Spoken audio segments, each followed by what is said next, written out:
Did you think that upon spiritual awakening, everything would finally make sense? That the doubts would cease, that peace would be constant, that life would gain more vivid colors and a clear purpose? But on the contrary, what you found was a deafening silence, an apathy that doesn't fit the narrative of enlightenment they sold you. You expected to feel light, whole, connected to everything, but now you wake up with an empty chest, without spirit, without direction. And nobody warned you that this, too, is part of the process. You look around and see people carrying on with their plans, their goals, their intense routines, and you wonder, what happened to me? Why does nothing excite me anymore? Because what once seemed important now feels futile, empty, disconnected. You try to force yourself to react, to feel the same impetus you had before, but something inside you simply doesn't respond. It is as if a part of you has died, as if an internal gear has stopped turning. And perhaps it has. Carl Jung used to say that spiritual awakening is not a gentle flight towards the light, but a brutal confrontation with the darkness. And the first to fall is the ego. That mental structure you built to function in the world, with its objectives, its identities, its fears and defenses, begins to crumble. And with it goes the superficial motivation. That engine that pushed you to stand out, to achieve, to compete, to impress. All of it loses its meaning, and you find yourself in the middle of nowhere. It is an invisible grief, a pain that no one recognizes, because you are supposed to be at peace. But no one tells you that at this moment, you also lose the will to continue as before. You lose your appetite for the ego's small victories. You lose the rush. You lose the illusion. And along with all that, you lose motivation, because what once moved you no longer serves you. This feeling of stagnation is profound. It is not laziness. It is not depression. It is as if the soul is waiting for something truer, as if it refuses to continue feeding the old motivations based on scarcity, competition, and external validation. The problem is that the new motivation, the one born from the self, from the deepest core of the psyche, has not yet manifested clearly. And in this interval, everything seems suspended, empty, groundless. This is where many give up. They try to return to who they were before, blaming themselves for being stagnant, forcing themselves to be productive in line with an image of someone spiritually evolved. But this only deepens the abyss, because true awakening does not mix with performance. It demands surrender, it demands pause, it demands listening.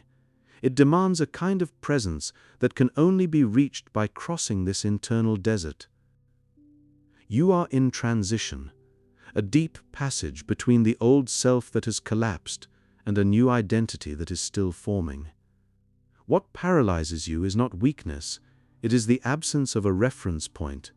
It is the shock of no longer knowing who you are, of not recognizing yourself in your former desires. Everything feels strange, and this strangeness is the sign that something real is trying to be born. Jung spoke of the necessary chaos that precedes the emergence of the self. This chaos is exactly what you are feeling now, an existential disorganization, a state of latency that looks like demotivation, but is in fact the preparation for a new way of being. The absence of motivation at this point is not the problem. It is the symptom that you have left the logic of the ego and have not yet entered the logic of the soul. The impulse now needs to come from a deeper, truer place, but the center only reveals itself in the silence, and the silence hurts. It dismantles the character, disarms the masks, tears up the scripts, and in the void that remains, there is only one question. Who am I now, without that which defined me? Have you ever noticed how we've been sold the wrong idea about what it means to be spiritually awakened, as if it were a constant euphoria, an unshakable motivation? But they didn't tell you that the awakening actually begins with loss of meaning, of will, of identity, because everything you believed you were begins to crumble. The myth of happy enlightenment hides the most difficult truth. Awakening hurts because it is a process of death, and everything that dies leaves grief behind. The old version of you, moved by the ego's desires, needs to go, and it goes, but in its place, a new one is not immediately born. There is an interval, a vacuum, a waiting time that seems like stagnation, but is in fact gestation. It is at this point that many believe they are regressing, failing spiritually. But it is the opposite. It is because you are advancing that everything is stopping. The silence, the apathy, the discouragement are not symptoms of failure. They are signs that the ego has lost control. And the ego does not give up easily. It struggles to rescue old desires, but they no longer stick because something deeper in you has already awakened and no longer accepts lies. You may even try to force yourself to do what you did before, but you cannot.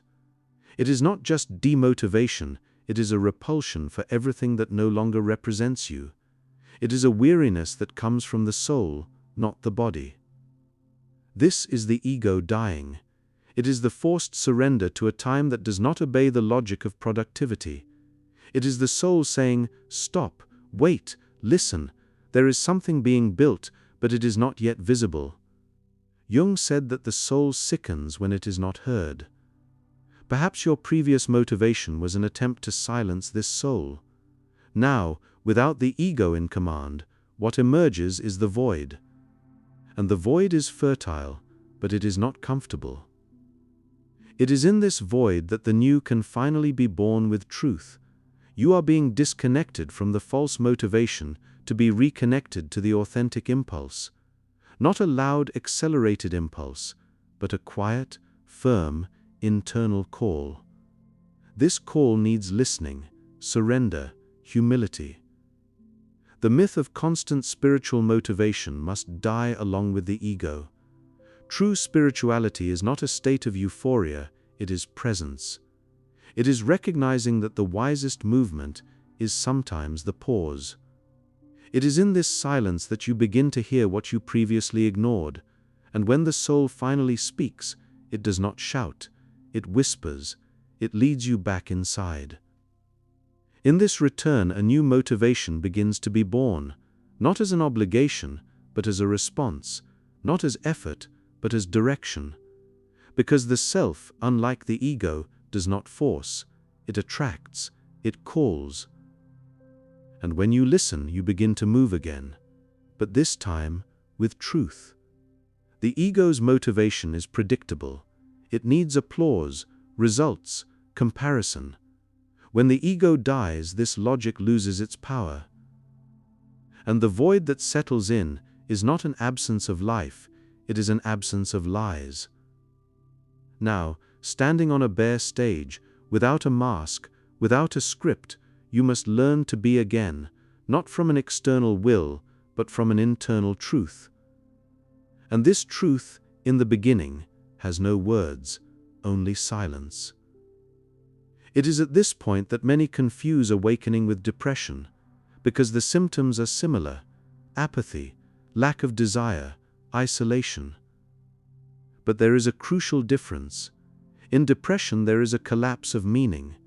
In awakening there is a suspension of the old meaning. The pain is similar, but the origin is different. You are not getting sick, you are disidentifying from motivational patterns that no longer belong to you.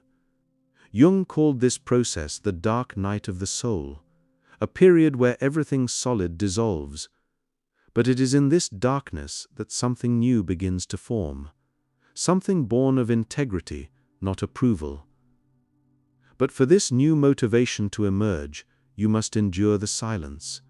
You must resist the temptation to run back to the ego. This process is slow, It does not respect deadlines. It demands trust. And this trust is internal. You begin to notice that the real impulse doesn't come from the head, it comes from the body, the soul, from feeling.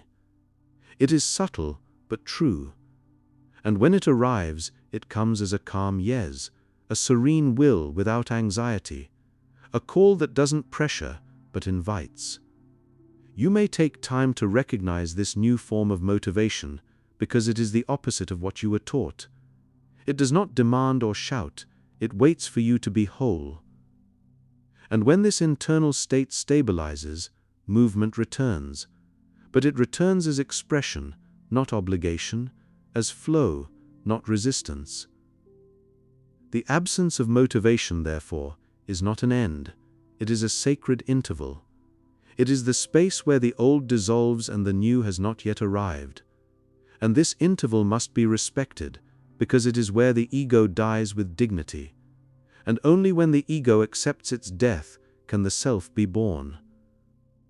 Even without spirit, there is still movement, because the simple fact of being here, listening to this, is already a gesture from the soul saying, I have not given up on myself. And it is this silent, patient soul that will lead you, not with hurry, not with promises, but with truth, because it knows that the motivation born from the self is not imposed, it blossoms. And blossoming takes time. But when it blossoms, it no longer requires effort. It is natural. It is you, whole, finally at peace with what you are. You are not stagnant. You are in transition. The motivation disappears because it no longer feeds on the old sources, and the new ones are still being dug within you. It is a time without answers, without promises. In a world of constant doing, this feels like bankruptcy. But in reality, it is a sacred stage of metamorphosis. The caterpillar, before becoming a butterfly, dissolves everything it was. And for a time, it does nothing. It just allows. This time of allowing is brutal, because the ego was trained to act, to solve, to accelerate. It panics at the absence of direction. But the soul does not cooperate. She falls silent. She waits. You start to see clearly that what they called a normal life was, in fact, a performance. And now, with no will to perform, everything falls apart. But what is crumbling is the lie, and that is liberation, not failure. It is at this point you realize the motivation the ego offered was fear in disguise. Fear of not being accepted, fear of having no value. But now in the silence, the fear appears naked, and you can no longer hide. This passage is not to be understood, it is to be felt. And feeling often means stopping, crying, retreating, saying, I don't know, without guilt. The soul does not have a career plan, it has a movement of truth. You may feel lost now, but being lost is also a place where the old maps no longer work. And that is a sign that you are ready to discover your own path. And this path does not begin with an explosion of spirit. It begins with the courage to remain, to wait, to listen. The passage through the void is the furnace of authenticity. It is where the character dies, so that the real being can be born. And this being needs to prove nothing. It simply needs to be. When you feel this, not as an idea, but as an embodied truth, the new motivation will come, softly, spontaneously, inevitably. It will come as a will to care, to create, to share, but without anxiety, without pressure, without the need for approval. And at that moment you will understand. It was not a lack of motivation, it was an excess of lies, it was an excess of ego. Before the new version is born, comes the deepest silence, and in it, it is common to feel as if you have regressed, lost your strength. But what is happening is that you are being reborn from the inside out. This rebirth requires a radical emptying of everything that was old, automatic, illusory. The ego's motivation was loud. The new impulse comes from a calmer, truer place. And in the beginning, it is almost imperceptible. That is why everything slows down, because the soul refuses to be rushed. The rush was a demand of the ego. The soul asks for a pause. And in this pause, you may feel without purpose. But the purpose was not lost. It is being reformulated. It is ceasing to be something you achieve to become something you embody. At this stage, the hardest thing is not to yield to the temptation of returning to what was known just to feel functional again. The ego, even wounded, still tries to pull you back with the voice of fear. And fear can no longer be your guide. The new motivation is a whisper, a subtle call. It comes as a lightness that seeks no applause, as a desire to do something not because you have to, but because it resonates. It comes from within, not from without. You might feel this new motivation in small things: the will to care for something simple, the desire to be present, the impulse to create just because it pulses within you.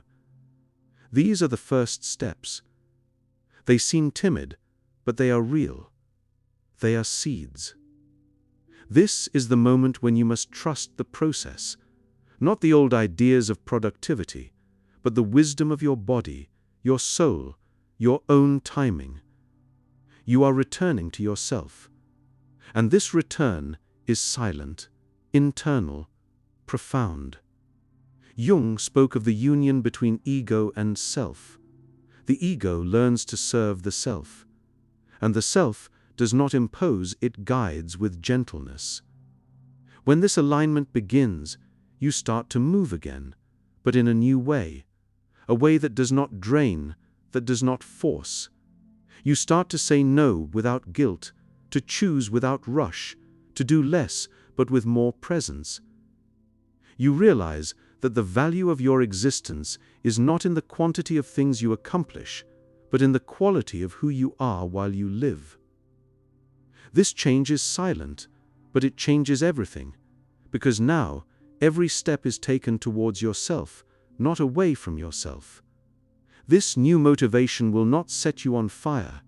It will keep you warm, not as a consuming flame, but as a sustaining ember. And the closer you are to yourself, the more natural the movement will be. It will no longer be a response to the world. It will be an expression of what you have become. So, if everything now seems slow, strange, still, be grateful, because this slowness is the time of the soul. And the soul does not run. She dances, she waits, she listens. And when she is ready, she will call you. And you will recognize that call, not by fear, not by urgency, but because you will feel deep down that now, yes, it is time to move. It is at this delicate point that many try to escape the pain of the void by returning to compulsive doing. This urgency to act is an escape, a desperation of the ego not to be forgotten. Every time you try to rush this process with the ego's old logic, you violate yourself.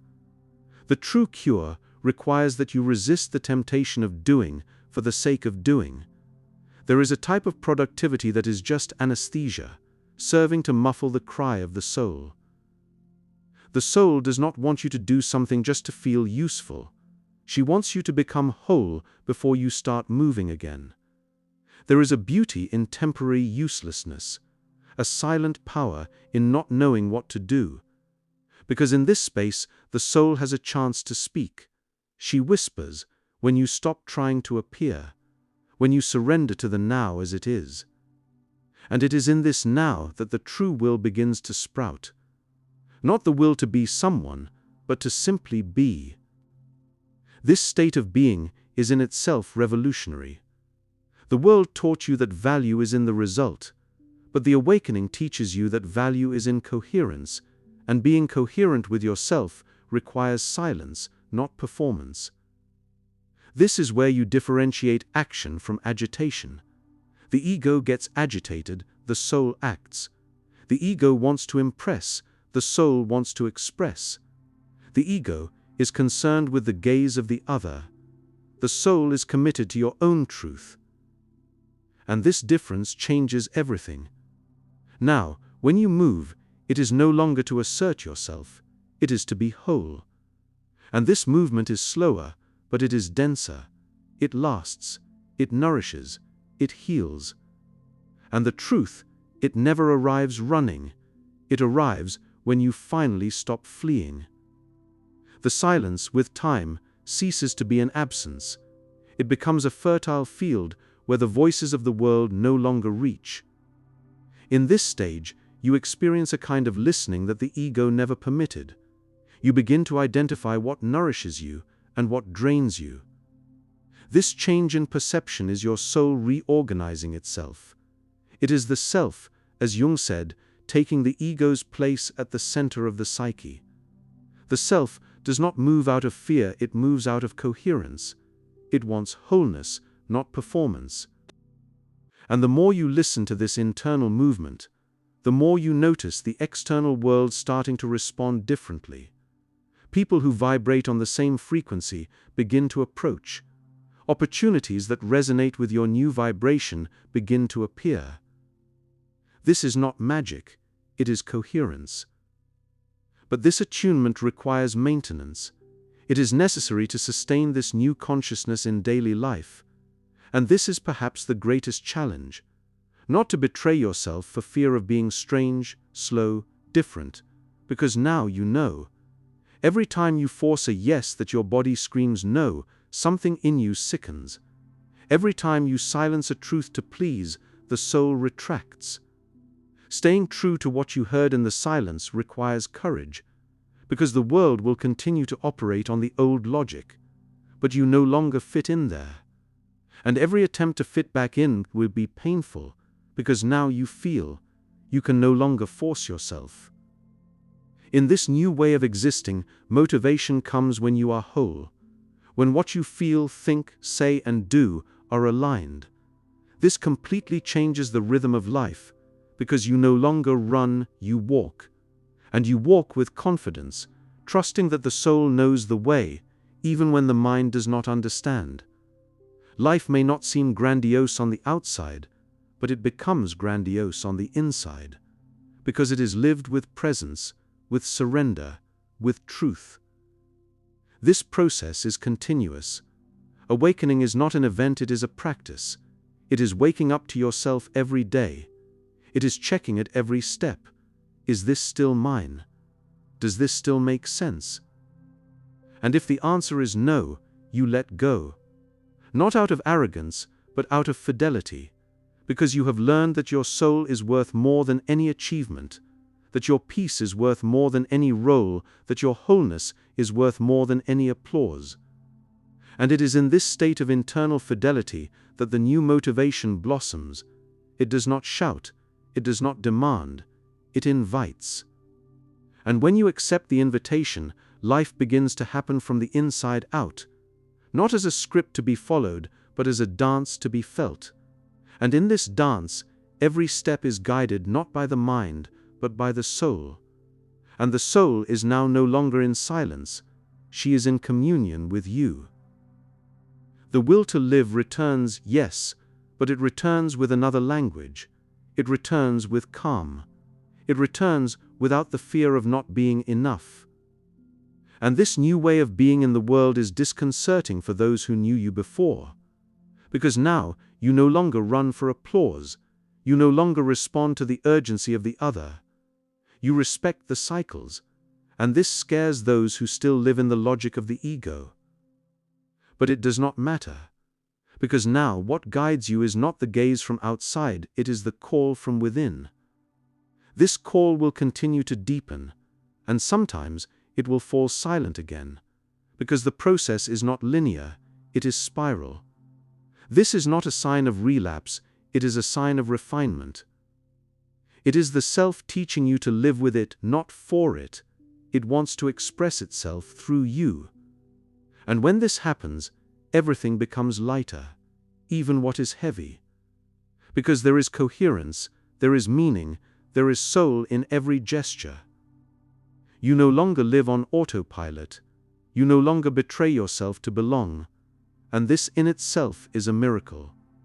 Because living with truth in a world of appearances is an act of profound courage. You will realize that you no longer need to explain anything to anyone, because whoever needs to understand will feel it. From here on, life will not be perfect, but it will be real. And that is enough. Because the soul does not want perfection, she wants wholeness. And if one day this silence returns, if the will disappears again, do not be frightened. Just remember, perhaps the self is asking for more space. Perhaps something in you needs to die again, for a new layer of your truth to come to the surface. Do not fight. Do not run. Listen. Permit. Trust. Because you already know it is in the void that the soul is reborn, and you are no longer at the beginning of the road, you have already learned how to cross. So, if you feel you are ready to live this way, with more truth, more presence, more listening, follow this call. Even if it seems strange, even if the world does not understand. Because the world does not need to understand. Only you need to feel. And if you feel it, it is because it has already begun. You are already in motion. You are already being guided. You are already being finally yourself. You did not lose your motivation, you just lost the ego.